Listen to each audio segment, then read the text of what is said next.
એક વખતે વમળમાં આવ્યો, પ્રયોગ કરવામાં પ્રયોગ ઉલટો ગયો અને પરિણામ મૃત્યુ તરફ જઈ રહ્યો હતો, ત્યારે મને અચાનક વૈદ્યરત્નમ સંદીપ પટેલ સાહેબની યાદ આવી. સ્કૂલમાં સેશન લેવા જતા પહેલાં સાહેબને મેં વાત કરી. સાહેબે ખાલી કીધું કે આટલું છે તમને.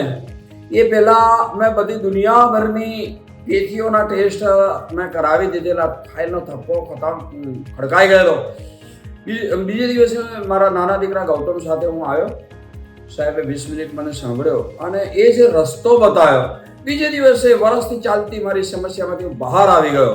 સાથીઓ, મારું નામ રાજેન્દ્ર શાસ્ત્રીજી, ગીતા કથાકાર, SG tours private limited, Shri Gita marriage biodata, Shri Gita short form અંગ્રેજીમાં SG ગ્રુપ ઓફ કંપનીઝ, અને ભગવદ્ ગીતા વિદ્યાર્થી જીવનમાં ભગવદ્ ગીતા પુસ્તકનો લેખક.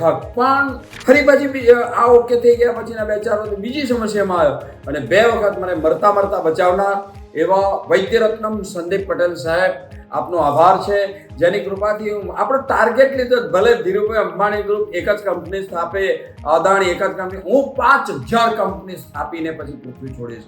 આ તાકાત મને આ સાહેબે જે દવા મને આપી, જે આયુર્વેદની ટ્રીટમેન્ટ આપી, એના પરિણામે અરે મારે આંખની અંદર તકલીફ થયેલી અને એ જે ડૉક્ટરોએ કીધેલું કે સવાર સાંજ ડ્રોપ નાખવાના, હું તો એ ચક્કરમાં આવી ગયેલો. બોલે નહીં તો હવે જામર થઈ જશે, તમને દેખાતો બંધ થઈ જશે, ફલાણું કોઈ દવા નથી. અને અહીંયા પંચકર્મની અંદર એક વખતે 4 દિવસમાં 9 દિવસમાંથી 4 દિવસ જે અક્ષી ચિકિત્સા આપી, મને જાવાને ડ્રોપ ને બધું ક્યાં ગયું ખબર ના પડી. કોઈ ડ્રોપ નહીં, 1 રૂપિયાની આજે મારે ગોળી કોઈ પણ પ્રકારની નથી લેવી પડતી. એ મને આ સંદીપભાઈ પટેલ સાહેબ, નિરામય આયુર્વેદિક ક્લિનિક. થેન્ક્સ સર, ધન્યવાદ.